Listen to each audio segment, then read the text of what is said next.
总统蔡英文到新北参与党务活动，嘴上没多说，但用具体行动关切双北疫情重灾区。全国的防疫工作，总统都非常的关心。总统也打给新北市医师公会的罗俊轩医师，那新北市医师公会也跟指挥中心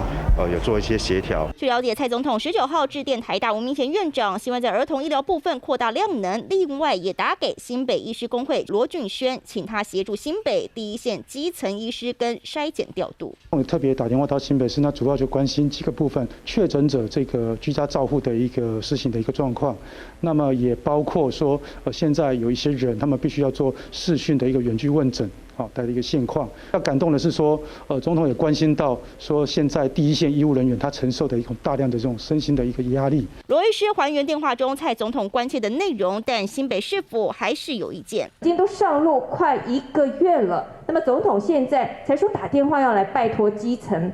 我想这究竟是行动慢半拍，还是说有刻意要收割到尾呢？他其实对于全国疫情的发展，尤其对于北基桃前一段时间在